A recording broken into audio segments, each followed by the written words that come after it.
समाज जीवन में ज़्यादातर लोग योग्यता के बदले चापलूसी को महत्व देते हैं और चापलूसी के आधार पर ही अपनी प्रगति हो पाएगी ऐसा भ्रम पाले रहते हैं। महाराजा साहब के शासन काल में एक व्यक्ति उसको अस्थायी तौर पर कुछ छोटे मोटे काम दे दिए गए थे। अस्थायी तौर पर राज्य के कामकाज में जुड़ने के कारण उनका कोई स्थायी काम नहीं था और उस व्यक्ति को निरंतर इस बात का असंतोष रहता था। उसे ऐसा लगता था कि उसे उसकी योग्यता के अनुरूप काम नहीं दिया गया है और इसलिए उसने सोचा कि महाराजा साहब को व्यक्तिगत रूप से मिलकर मुझे मेरी समस्या सुनानी चाहिए और मेरी योग्यता के आधार पर मुझे उनसे काम प्राप्त करना चाहिए। भाई ने महल के चक्कर लगाना शुरू किया। तकरीबन 15-20 दिन तक निरंतर सुबह शाम महल के चक्कर लगाने के बाद भी उनकी महाराजा साहब के साथ मुलाकात ना हो पाई। एक दिन शाम के समय महाराजा साहब सैर के लिए जा रहे थे। महल की सीढ़ियां उतरते हुए महाराजा साहब ने इस व्यक्ति को देखा। महाराजा साहब के ध्यान में था कि यह व्यक्ति कई दिनों से महल के चक्कर काट रहा है। महाराजा साहब ने पूछा कि बताइए क्यों आना हुआ। उस व्यक्ति ने तुरंत अपनी समस्या महाराजा साहब के सामने रखी।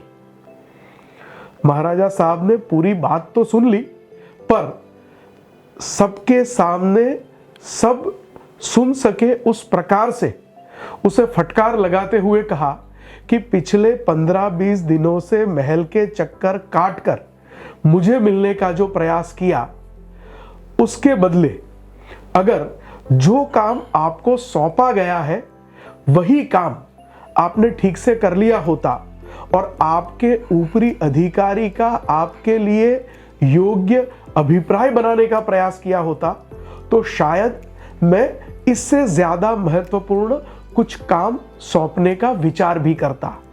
परंतु मेरे राजा होते हुए वडोदरा राज्य में महल के चक्कर काटने से या महाराजा के सामने व्यक्तिगत रूप से अपना निवेदन करने से या किसी भी प्रकार की चापलूसी का आधार लेने से आपको कोई महत्वपूर्ण काम मिल जाएगा, ऐसा अगर आप मानते हैं तो यह आपका भ्रम है।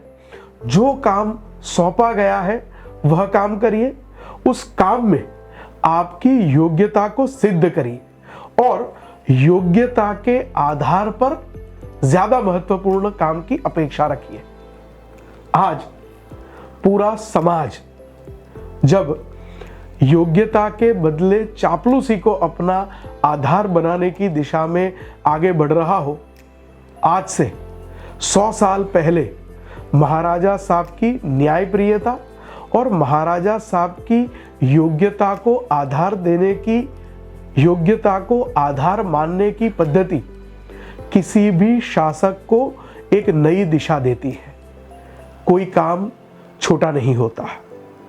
जो काम दिया जाए उसे पूर्ण श्रद्धा और निष्ठा से करना, ये किसी भी व्यक्ति का, किसी भी सेवक का, किसी भी शासक का धर्म होता है और दिए गए काम में योग्यता सिद्ध करके और ज्यादा महत्वपूर्ण काम प्राप्त करने की आशा करना यही यथार्थ है। ऐसा महाराजा साहब के इस पूरे प्रसंग के द्वारा हम सीख सकते हैं और उसका अनुसरण कर सकते हैं।